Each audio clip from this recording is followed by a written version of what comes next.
নমস্কার, কেমন আছেন সবাই? আশা করছি সবাই ভালো আছেন। আমি মৌসুমি, আমার একটি ছোট্ট ব্লগে আপনাদের সকলকে স্বাগত। আজ মহরম। আজকে সকাল সকাল আমার রান্না হয়ে গেছে। ওর বাবা অফিসে গেছে, ছেলেটার আমার ছুটি স্কুল, তাই জন্যে ও নিচে পরীক্ষার প্রিপারেশান নিচ্ছে। কালকে বাংলা পরীক্ষা, ওকে পড়তে দিয়ে এসেছি। আর আমি ওপরে ছাদে চলে এসেছি, তিনতলার ছাদে জামা কাপড় শুকাতে দিতে। এখন তো প্রায়ই বৃষ্টি পড়ছে, মেঘলা আকাশ। একটু তিনতলায় দিলে যদি তাড়াতাড়ি করে একটুখানি শুকনো হয়ে যায়, একটু রোদ্রের আশায় ওপরে ছাদে একটুখানি দিয়ে দিলাম জামা কাপড়গুলো। বৃষ্টি যতক্ষণ না আসে একটুখানি শোকাক, তারপরে নয় নিয়ে চলে যাব।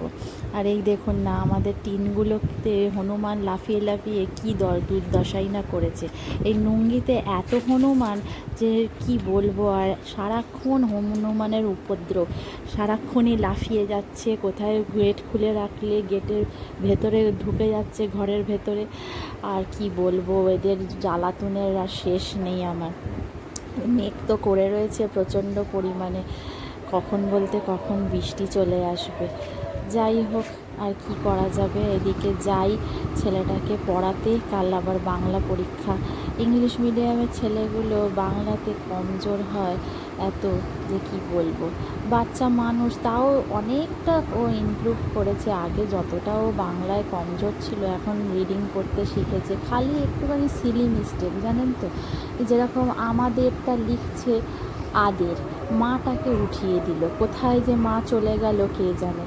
তারপরে খুবকে ক্ষয় হস্যুটা কোথায় যে চলে গেল। আমার যখন বললাম যে দেখ তো এটা ঠিক করেছিস, তখন বলছে ও হ্যাঁ তো।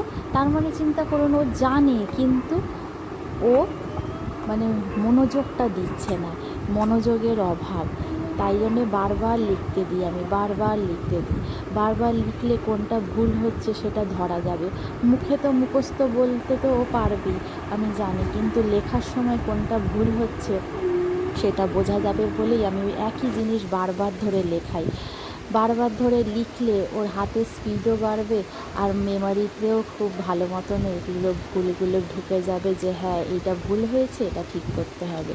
প্রচণ্ড চাপ, জানি আমি খুব চাপ দিই, কিন্তু কিছু করার নেই। এখন যা কম্পিটিশানের যুগ, ওকে তো সেই সঙ্গে তাল মিলিয়ে চলতে হবে। মাঝে মাঝে খারাপও লাগে। যাই হোক, বিকেলবেলা ব্রাউনি খাওয়ার জেদ করলো, ব্রাউনি বানিয়ে দিচ্ছি। আর এদিকে আবার পড়তে বসেছে। এত পড়া এত পড়া, এত সিলেবাস হিউজ, যে কি বলবো, প্রচণ্ড পরিমাণে চাপ। যাই, কি আর করা যাবে, পড়তে তো হবেই। না পড়লে ভালো নাম্বার পাবে না।